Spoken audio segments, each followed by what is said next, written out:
अपने परिवार के साथ, उनका बेटा, उनकी पत्नी, अपने पूरे परिवार के साथ जेपी नड्डा वोट डालने के लिए पहुंचे। अमित आएंगे आपके पास, वहां अमित हैं हमारे सहयोगी, उनसे बात करने की कोशिश करेंगे। अमित जी देखिए, हम अभी इस वक्त यहाँ पर हैं। अब तस्वीरें आप देख सकते हैं न्यूज़ 18 इंडिया पर, ये खास तस्वीरें हैं। जेपी नड्डा हैं, वो आए हैं और अपने परिवार के साथ जो आंगनवाड़ी केंद्र विजयपुर, यह मतदान केंद्र है, यहाँ पर यहाँ के वो वोटर रहे और जब भी चुनाव होता रहा है जेपी नड्डा यहीं पर आते हैं और अपना अपने मत का प्रयोग करते हैं। और अभी देखिए, आप ये तस्वीरों में देख सकते हैं जो महिला कार्यकर्ता हैं और लोग हैं, उनसे भी मिलते हैं। वोटर मतदाता है। आप तस्वीरें आने लगी है, योगी आदित्यनाथ जो हैं ये देखिए वोट डालने के लिए पहुंचे हैं। अब आपको फुल स्क्रीन दिखाते हैं, इनफैक्ट दो तस्वीरें दिखाते हैं। एक तरफ बीजेपी अध्यक्ष जेपी नड्डा वोट डाल रहे हैं, दूसरी तरफ योगी आदित्यनाथ वोट डाल रहे हैं। 2 विंडोज में आपको हम ये 2 बड़े चेहरे दिखाने की कोशिश करेंगे। एक तरफ हमीरपुर में जेपी नड्डा बीजेपी अध्यक्ष वोट डाल रहे हैं और दूसरी तरफ योगी आदित्यनाथ वहां पहुंचे हैं गोरखपुर में अपना वोट डालने के लिए। बिल्कुल, बिलासपुर घर है जेपी नड्डा का, हमीरपुर कॉन्स्टिट्यूएंसी में आता है बिलासपुर, तो वहां अपने घर पर वो वोट डाल रहे हैं। और दूसरी तरफ आप योगी आदित्यनाथ को देख रहे हैं, गोरखपुर में पहुंचे हैं योगी आदित्यनाथ, अपना वोट कास्ट कर रहे हैं। और अभी बाहर हम वो तस्वीरें दिखाएंगे, लोकतंत्र की स्याही जब हमें दिखाएंगे योगी आदित्यनाथ। और अब जाहिर बात है जब बाहर आएंगे कुछ दूरी पर वो बोलेंगे जरूर और देखना होगा क्या बोलते हैं। राघव चड्ढा से हम उम्मीद कर रहे थे कि कुछ बोलेंगे, लेकिन वो सिर्फ वोट डालने की अपील करते ही नजर आए। निबंध पढ़ने लगे हो तो लोकतंत्र पर हमें ऐसे वोट मिला है, इतना वोट लेकिन मिला उन्होंने है। एक बात महत्वपूर्ण की, अगर वो आपने नोट की हो, उन्होंने कहा स्कूल और अस्पताल। यानी आम आदमी पार्टी जो दावा करती है हमने स्कूल बदल दिए, स्कूलों की शक्ल बदल दी, तो यानी अभी पार्टी में है, कम से कम ये तो इशारा करते हुए नजर आए। अच्छा, ये तस्वीरें इस वक्त आप देखिए, जेपी नड्डा लाइन में खड़े हैं, अपनी धर्मपत्नी के साथ इंतजार कर रहे हैं अपनी बारी का।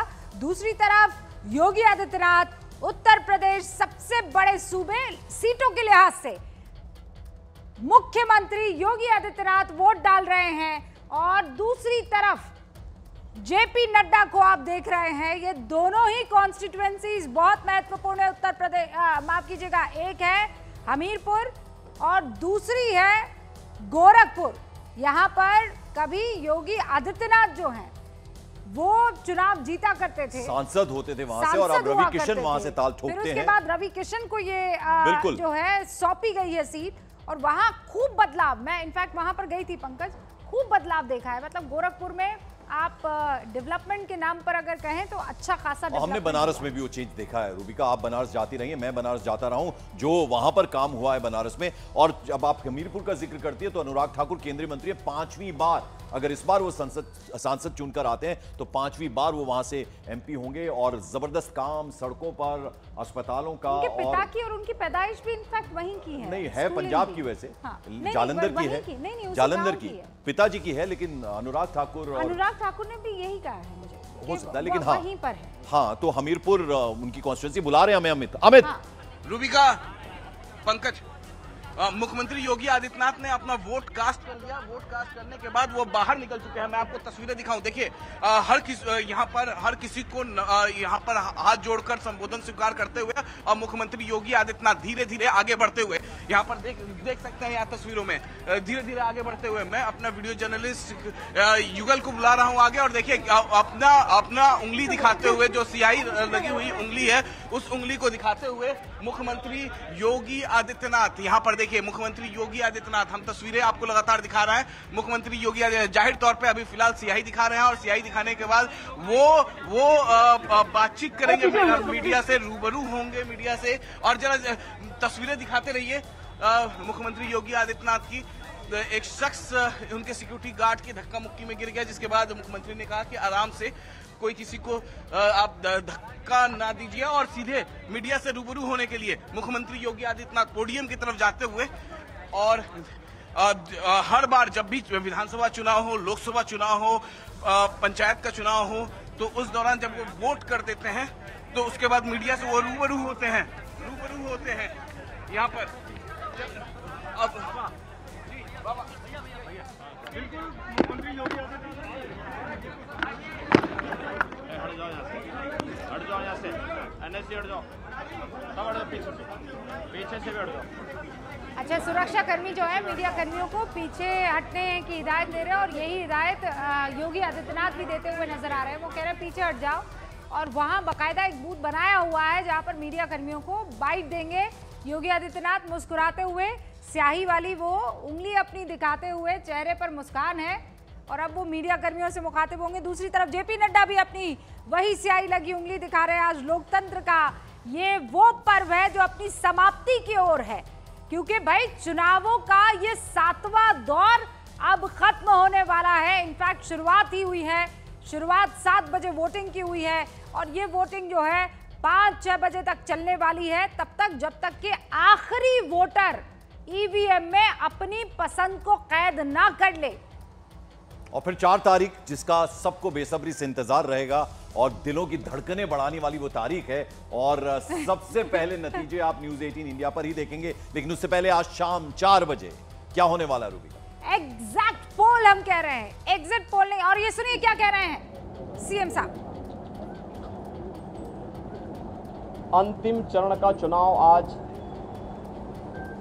देश के 8 राज्यों के 57 सीटों पर हो रहा है, जिसमें उत्तर प्रदेश की 13 सीटों पर भी आज पूर्वी उत्तर प्रदेश में मतदान हो रहा है। पिछले 2.5 महीने से अधिक समय से जो देश के अंदर आम जन की आकांक्षाओं को पूरा करने के लिए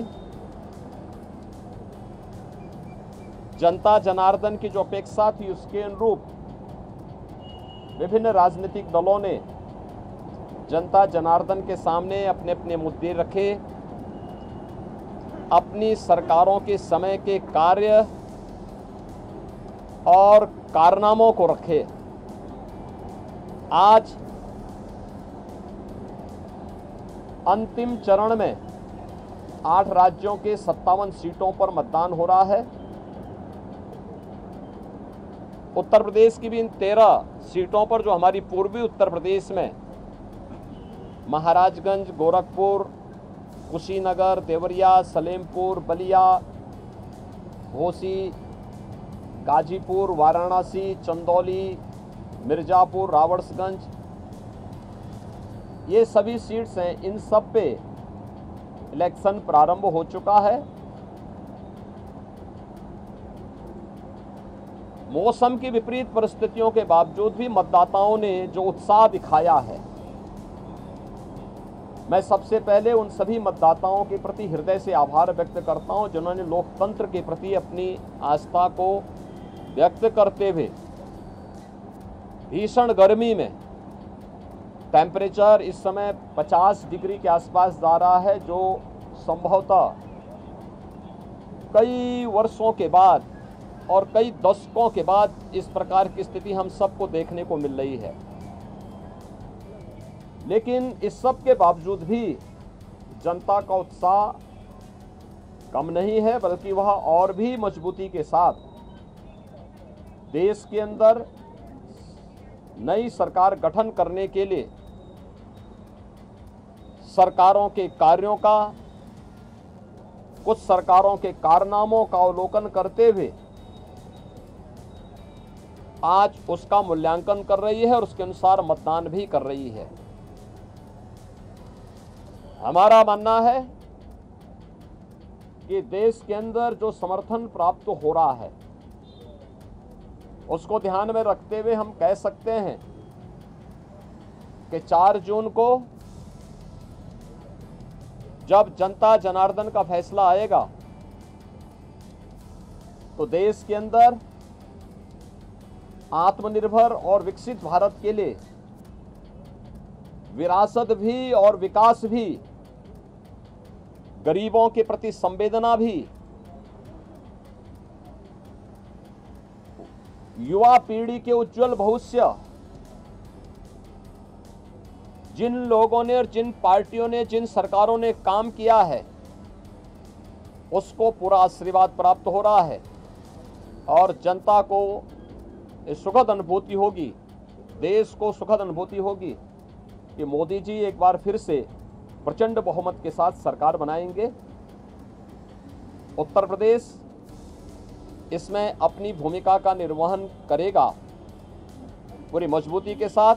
अब जेपी नड्डा कुछ कह रहे हैं, जरा सुनवाते हैं आपको क्या कह रहे हैं जेपी नड्डा। भारत को संकल्प को पूरा करने में अपना योगदान करें। आज प्रातः यहाँ मुझे अपने गांव वासियों से भी, अपने भाई बहनों से भी मिलने का सौभाग्य प्राप्त हुआ।